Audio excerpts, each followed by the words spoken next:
Hello everyone, Caroline here. Welcome to week 2 of my 12 weeks of Christmas series, where the quality of the video this week is probably better, but my hair is definitely not as good. Each week I share some simple things you can do that week to make the holidays ahead both merry and manageable. Last week we were in the kitchen prepping our pantry and our refrigerator and our freezer for the holidays.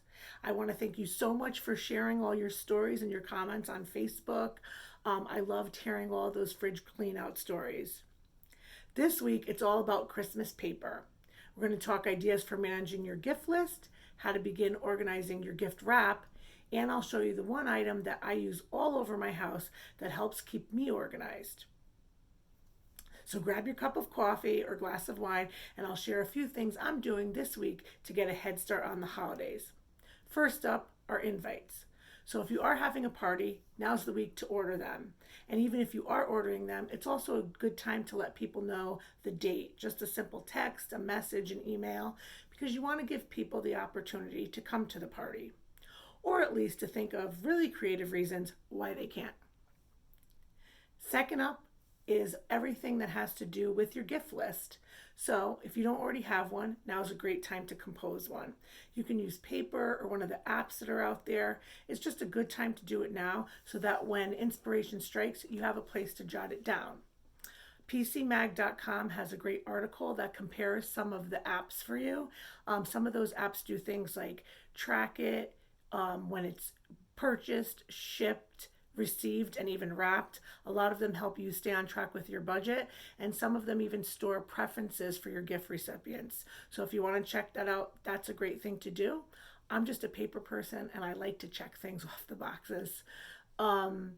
But what I will tell you to do is whatever thing you use for that, a great field or category to add besides, your friends and your family and your neighbors and school or church or work, is a party category. And that way you can list all the things you need maybe for party favors for a party you're having, for any of those secret Santa gifts, gift swaps, or maybe hostess gifts. And I think that'll save you from a Target run. And done. Now, what goes great with your gift list? That would be gift wrap. So your challenge this week is to gather all your gift wrapping supplies from the nether regions of your house and get them all together. And just see what made it through the year. So if there are things that got crushed, mangled, you should recycle those. And anything that you look at that you've probably had there for 2 years and it's still wrapped up and you haven't used it, it's probably a good time to donate those things so somebody else can use them, because you're probably at this point never going to. You also want to take an inventory of all your boxes, your bags, your bows, your tags. I will tell you, in all honesty, the only thing I ever have to get after I check this week is tape, because I usually buy my wrapping paper after Christmas. This exercise is done for me so that I don't go buy more.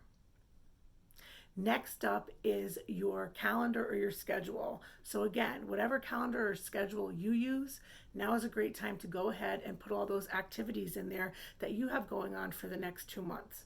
That way you don't miss something important like your child's winter concert, not mentioning any names there, or the days of the Christmas bazaars that you want to go to with your sisters. So literally get everything in that calendar or schedule that you have going on for the next couple of months.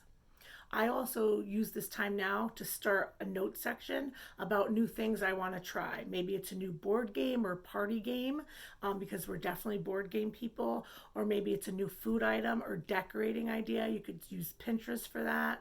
And also I make notes on things that maybe didn't go well, that were an epic fail, so I don't repeat them again next year.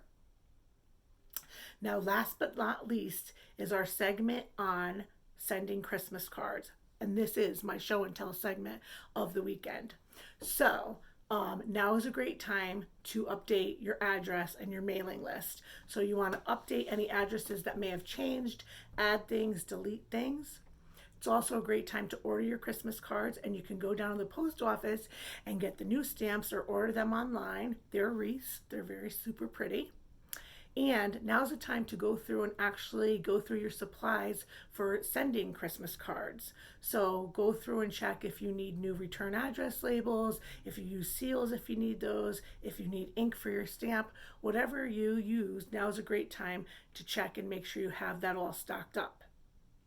Now, I will show you the thing that I store my Christmas cards in. This is something that I use all around the house, and I love this thing because it has so many uses. It's called a Snapware container. This is the one I use for my Christmas cards. I found that I love these things because they're clear, they're portable, they're sectioned off, and you can reconfigure them because no matter when you buy these things, they always match the same size, so you can refigure them with other sets you have. So for instance, they make a perfect makeup case and nail polish case, always in my bathroom. This one is an awesome small tool and picture hanging and nails and screw container. Love this. Also some chalk for the chalkboard. This one is for my son's school supplies. When he comes home from school and has to do something, he can just pull this out, go to wherever he's going to work, which is usually my dining room table, and get what he needs and then put it away. It also makes a great first aid container or kit because nobody ever gets hurt near where your first aid kit is stored. So this is great for that. You can also put it in the car if you're going on a hike or something like that. It's also, I have one that I use for my sewing kit and for shoe polish and a shoe care kit for my husband. I know some people still do have shoes that they have to polish. And then this one is my crafting kit. So again, I love them because, as I said, they're clear, they're portable, they're segmented, and they're reconfigurable. So I could actually, if things change and I need to store more, I could take a drawer off another one and add it. So for my Christmas cards, in my top little drawer there, I have my stamps from the post office, I have my return address labels, and I have my seals. And I keep that in the first segment. And they just literally snap, and that's why they're called Snapware. In the second thing, I have scissors, tape, my favorite markers, and yes, I do hide them for my son so he doesn't use them, I don't know, to draw on the walls, even though he's 12. And the thing so that you never have to lick again. Well, unless you're like into that kind of thing. Just saying. And then lastly, the bottom one is for your Christmas cards. So that mine actually fit my Christmas cards and all my envelopes in there. So again, I love it because it's portable. You can take it with you. It's reconfigurable. And you can do it if you like to say, fill out your Christmas cards while you're binge watching Orange is the New Black, Big Little Lies, the Hallmark Channel, or my videos. These are great. You can get them at Joann's. That's also why I like them, because I can just run down and get them. And they're always 40% off, or even better, buy one, get one free. I love these things.